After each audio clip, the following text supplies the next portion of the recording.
స్టివరోడ్లకు అందుబాటులోకి రావడం లేదని, ఆయన లేకపోవడంతో దిగువస్థాయి సిబ్బందికి అడుగుతున్నా సరైన స్పందన రావడం లేదంటూ వాపోతున్నారు.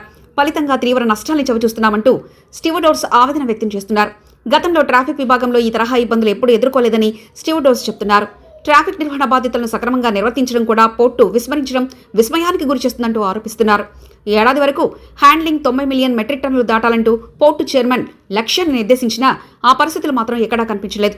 ముఖ్యంగా పోర్టు ఇటీవల 40 కోట్ల వ్యయంతో అందుబాటులోకి తీసుకొచ్చిన ట్రాక్ పార్కింగ్ టెర్మినల్ కారణంగా ట్రేడర్లు ఇక్కట్లు పడుతున్నారు. ఈ టెర్మినల్ పోర్టుకి లాభాలు తీసుకొస్తేనే తప్ప సరుకు రవాణాకు పెద్దగా ఒరిందేమీ కనిపించడం లేదు. పోర్టు ఏరియాకు సుమారు 8 కిలోమీటర్ల దూరంలో ఈ ట్రక్ టెర్మినల్ ఉంది. ఈ ట్రక్ని పార్కింగ్ చేయాలంటే రోజుకు 150 వరకు ట్రేడర్లు చెల్లించాల్సి ఉంటుంది. సరుకు ఎగుమతి దిగుమతి చేసుకోవడానికి పోర్టుకు ట్రక్ వెళ్లాలంటే ఖచ్చితంగా టెర్మినల్ నుంచే బయలుదేరాలి. అయితే బెర్తింగ్ విషయంలో ట్రాఫిక్ విభాగం నిర్లక్ష్యంగా వ్యవహరించడం పట్ల 2-3 రోజులు టెర్మినల్ ట్రాకులు ఉండాల్సి వస్తుంది.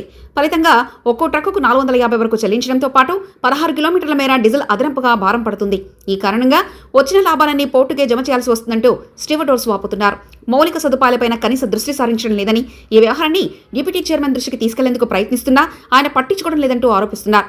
ఇప్పటికైనా ట్రాఫిక్ విభాగంపై చైర్మన్ దృష్టి సారిస్తే తప్ప పోర్టు బాగుపడదని విమర్శిస్తున్నారు.